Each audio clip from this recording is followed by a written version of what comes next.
In 1994, Rwanda experienced one of the worst humanitarian catastrophes of the 20th century.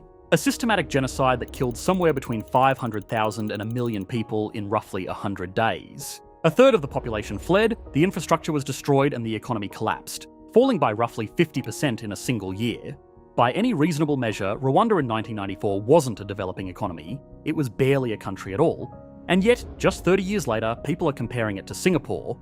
And look, it's easy to see why. Kigali is clean, modern, and increasingly built around services and technology rather than raw commodities. Corruption is tightly controlled, companies can be registered in hours, and the country ranked number 38 globally in the last Ease of Doing Business report, ahead of the Netherlands, Belgium, and Italy. GDP has grown at an average of nearly 7% a year over the last decade, among the highest rates on the continent, while extreme poverty has fallen from 11.3% in 2017 to just 5.4% today. And life expectancy, which sat at just 46 years at the turn of the millennium, has climbed to 67, in a single generation. For a country of 14 million people with no coastline, no oil, and no obvious geographic advantage, that is a genuinely remarkable thing to have built. But here's what calling Rwanda the Singapore of Africa misses. Singapore has a GDP per capita of roughly $90,600 a year. Rwanda's is around $1,000. Singapore built a great place to do business, but it also built a great place to live. And those two things, it turns out, are not the same. So before we either celebrate or dismiss the comparison, we've got some important questions to answer. How does a country go from complete collapse to being mentioned in the same breath as one of the most successful economies in modern history? What does business-friendly actually mean? And does it automatically translate to prosperity? And finally, what would it actually take for Rwanda to truly earn that comparison to Singapore?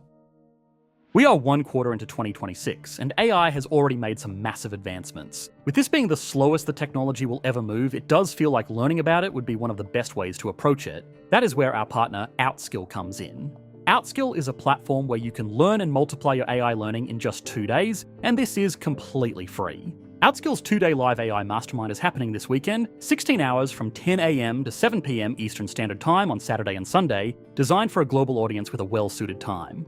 I'm sure you have seen many events like this in the last few months, but Outskill is different. You will be learning from 100 plus practitioners from companies like Nvidia and Microsoft who've witnessed and built through the AI boom. Not only do they have presenters from top companies, but the focus is different. The goal of the event is to teach you real skills. In just 16 hours, you will learn building AI agents, workflow automation, how to create profitable systems, and much more.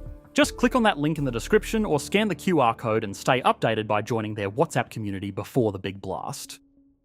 To understand how Rwanda got here, you have to understand what the Rwandan Patriotic Front inherited when it took control of the country in July 1994. The institutions were gone, poverty had reached 78% of the population, and GDP had fallen by roughly half. There was no government left to speak of, no tax base, and no meaningful private sector. In the space of 100 days, the country had essentially stopped functioning. But rather than spending their political energy on retribution, which there was enormous pressure to do, the RPF under Paul Kagame made a calculated choice to prioritise stability. As part of that effort, the government abolished the ethnic categories that had fueled the genocide and promoted a new national identity in their place. Now, whether you agree with how that was implemented is a separate conversation, and one worth having. Critics have consistently pointed to political repression, the suppression of opposition, and constraints on freedom of the press. After all, Kagame's government has won elections with almost 99% of the vote, numbers that don't exactly suggest a level playing field. The trade-off between stability and political freedom is real, and Rwanda hasn't resolved it. But for the purposes of understanding Rwanda's economic transformation, that stability became the foundation for everything that followed. In the years after the genocide, Rwanda became one of the highest recipients of donor aid per capita in East Africa, receiving over $700 million a year at its peak, or roughly $120 per person annually. At one point, foreign aid was financing close to 40% of the national budget. For a country starting from virtually nothing, that money was the scaffolding that made reconstruction possible. Roads, schools, hospitals, basic infrastructure, none of it happens without that initial external support. But while aid can stabilise a country, it can't substitute domestic capacity forever. So Rwanda made an aggressive move towards self-sufficiency.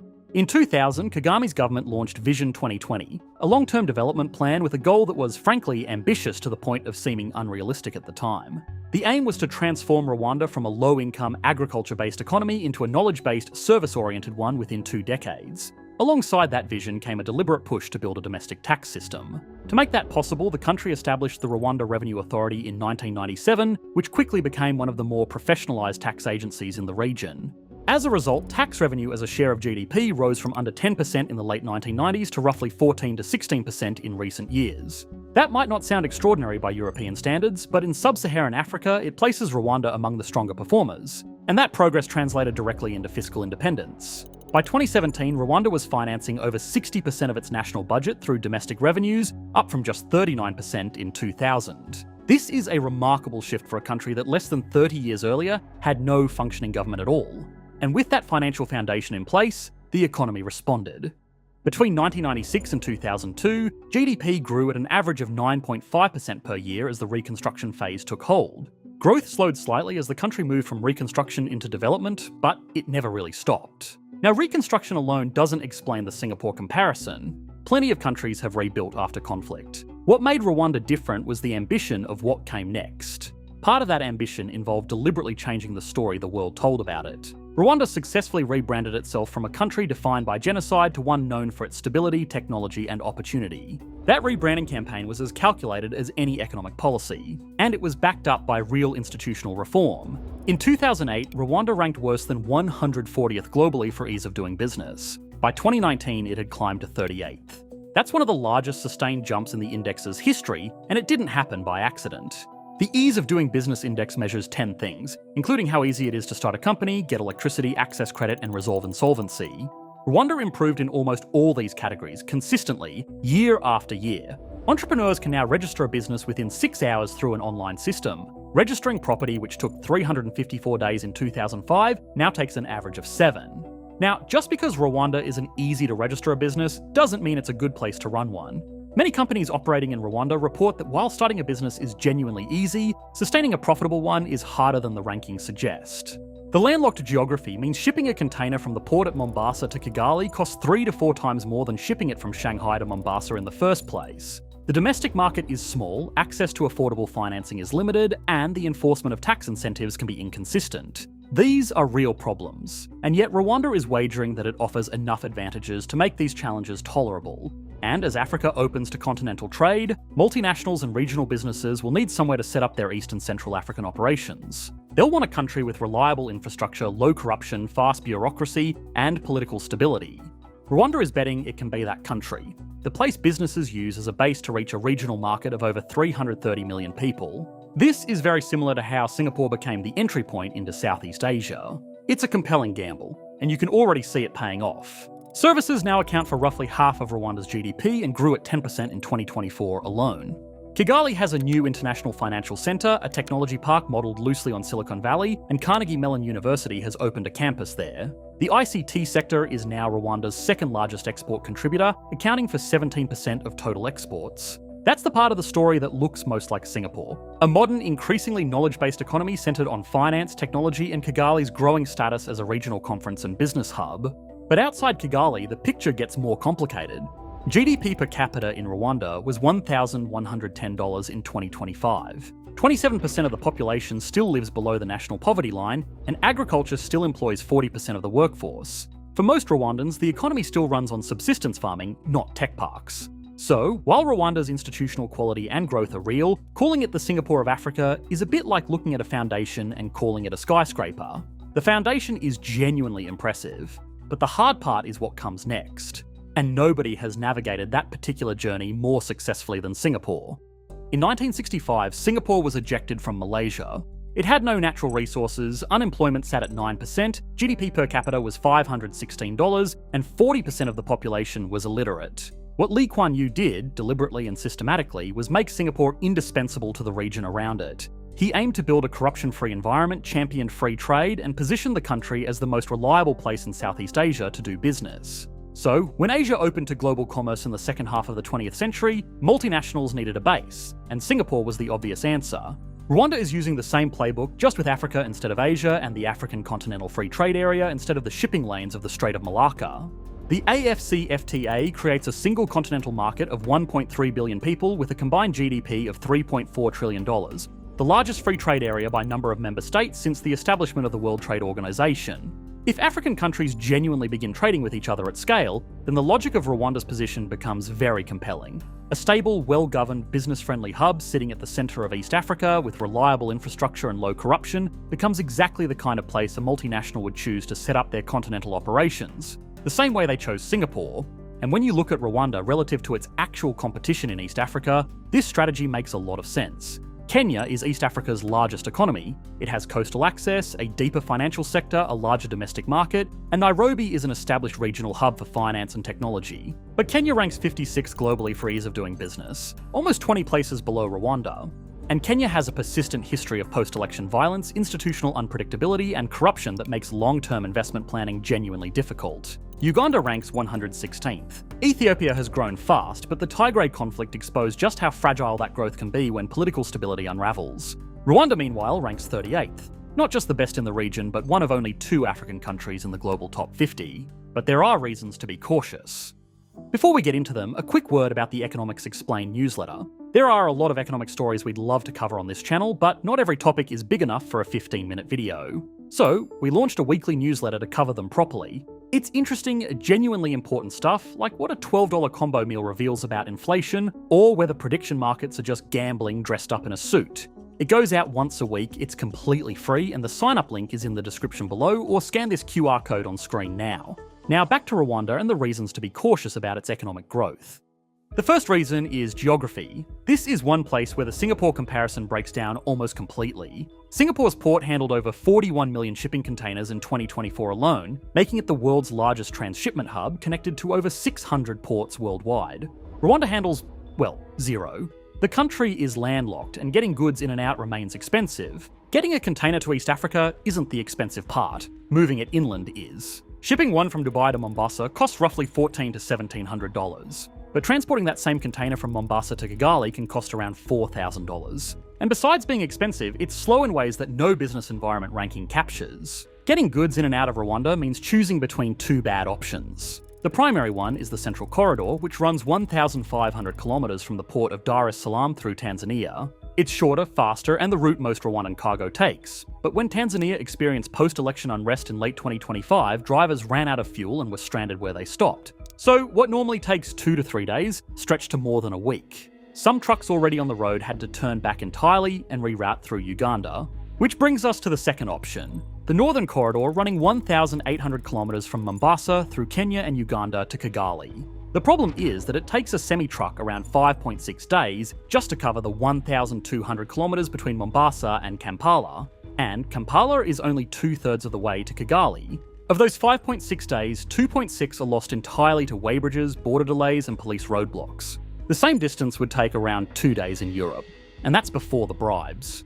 Truck drivers on the corridor spend around $250 per trip on expenses, nearly a fifth of which goes directly to extra official fines and corruption payments just to keep the cargo moving. Rwanda can make it easy to register a company, but it can't move itself closer to the ocean, make its neighbours clear their borders faster, or make them any less corrupt. So Rwanda's geography isn't quite as favourable as Singapore's. And then there's education. By the time Singapore's economy was taking off in the 1970s and 80s, the country had invested heavily in education, producing a highly skilled, technically literate workforce that could staff the factories, ports, financial institutions, and eventually the technology firms that drove its growth. Rwanda is making genuine progress here. Literacy among adults now sits at around 79%, a remarkable improvement for a country that was essentially starting over in 1994. Primary school enrolment is near universal, and the government has made education a national priority, allocating 14% of the national budget to the sector, on par with many Western countries. But the picture gets considerably thinner higher up the education ladder.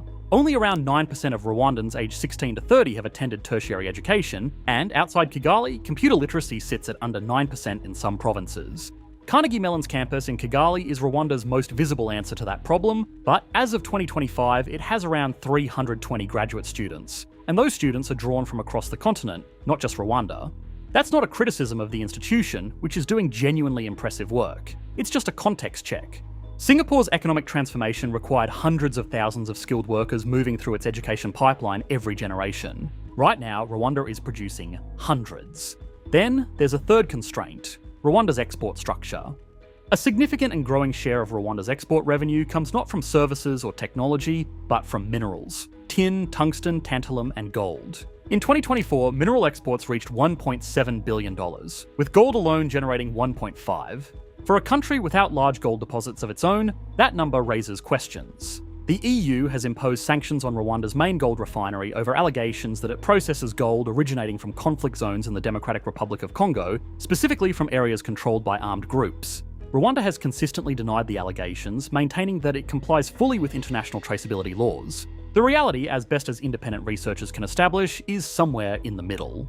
Rwanda functions partly as a transit and processing hub for minerals from across the region, and international buyers find it easier to source through Kigali's well-organised markets than through the DRC's chaotic ones. Whether that makes Rwanda complicit in the conflict next door, or simply the beneficiary of its own superior infrastructure, is another question.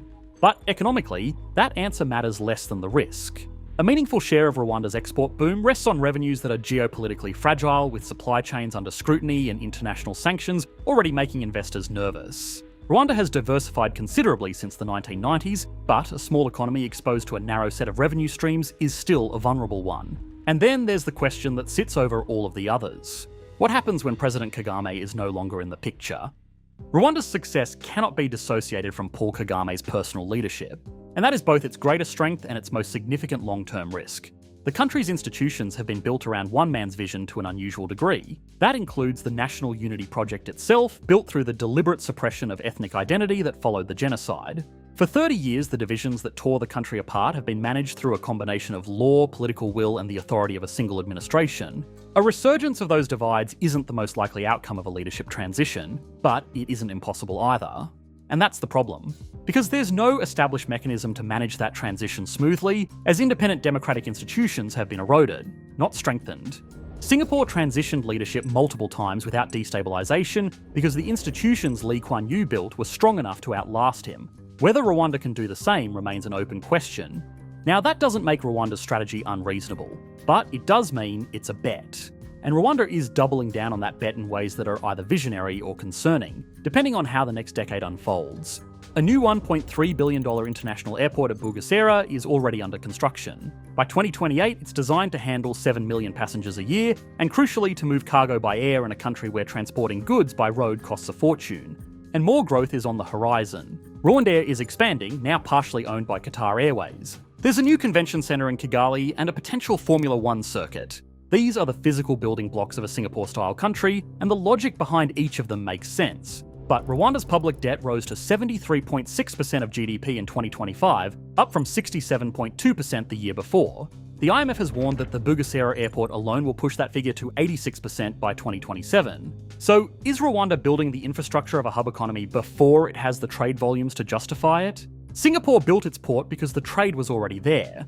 Rwanda is building its airport in the hope that the trade will come. That's either disciplined long-term state planning, or it's putting the runway before the planes. The difference between those two things will only become clear in retrospect. What Rwanda has done, building genuine institutional quality from genuine ruins in genuinely record time, is not nothing. It is in fact exactly the foundation Singapore started with. The difference is that Singapore had a geographic advantage that compounded every advantage that followed. Rwanda is betting that as Africa's internal borders matter less, that geographic disadvantage will matter less too. If the African Continental Free Trade Area delivers on even half of what it promises, that bet starts to look very smart. If it doesn't, Rwanda will remain what it already is, one of the most remarkable economic recoveries in modern history, a well-run small economy that punches well above its weight but is still aspiring to become the Singapore of Africa, which, given where it started 30 years ago, is still an extraordinary thing to be. Rwanda's story is, in many ways, the most optimistic version of what an African economy can look like when institutions work. But it exists within a continent where most economies are still fighting battles Rwanda largely solved 2 decades ago. To understand why that is, and why aid and charity alone haven't been enough to change that, we made an entire video on an MIT study that dug into the deeper structural reasons why Africa still struggles to build wealth. You should be able to click on it on your screen now. Thanks for watching, mate. Bye.